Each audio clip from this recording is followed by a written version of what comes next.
Abu Yazid அல் பிஸ்தாமி ரஹ்மத்துல்லாஹி அலைஹிட்ட ஒருத்தர் கேட்டார். இப்ப நிறைய வலிமார்கிட்ட கேட்டிருக்கிறாங்க. ஒரே ஒரு வார்த்தை தான் கேட்டார். அல்லாஹ் என்னை எப்படி வச்சு பார்க்கறான், அல்லாஹ் என்னை எந்த இடத்துல வச்சிருக்கான்னு கேட்டார். அவங்க சொன்னாங்க, ஒண்ணுமில்லப்பா, அல்லாஹ்வை நீ எந்த இடத்துல வச்சிருக்கியோ அந்த இடத்துல அல்லாஹ் ஒன்ன வச்சிருக்கிறான்.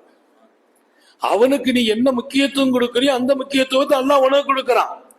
எந்த விஷயம்னாலும் நீ அவன்கிட்ட போகணும்னு நினைக்கிறியா, அல்லாஹ் உன்னை எப்படி வச்சிருப்பான், இவன் எந்த விஷயம்னாலும் நம்மள்கிட்ட வருவான், இவன் வந்தா இவனை கைவிடக்கூடாதுன்னு நல்லா வச்சிருக்கான்.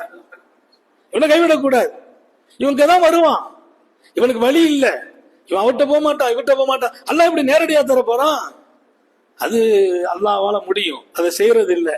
அல்லாஹ்ட்ட போங்க, யாரோ ஒருத்தர் அல்லாஹ் அனுப்புவான், அவர் உங்க பிரச்சனையை தீர்த்து வச்சுட்டு போயிடுவார்.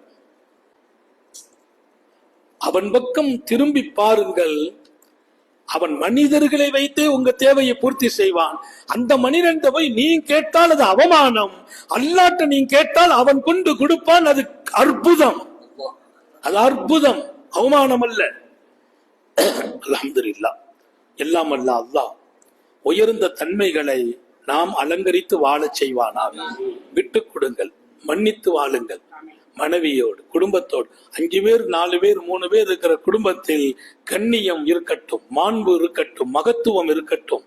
இன்னொரு பக்கம் அல்லாஹ்வையே மகிழ்ச்சி படுத்துகின்ற உயர்ந்த சிஃபத்துக்கள் உங்களிடத்தில் இருக்கட்டும். அந்த தன்மைகளை அல்லாஹ் உங்களை கொண்டு எவ்வளவோ பெரிய காரியத்தை செய்வான். மாத்திரமல்ல, உங்களுடனேயே அவனும் இருப்பான் என்ற சுப செய்தியோடு ரப்புல் ஆலமீன் இந்த மஜ்லிஸை பொருந்திக் கொள்வானாக.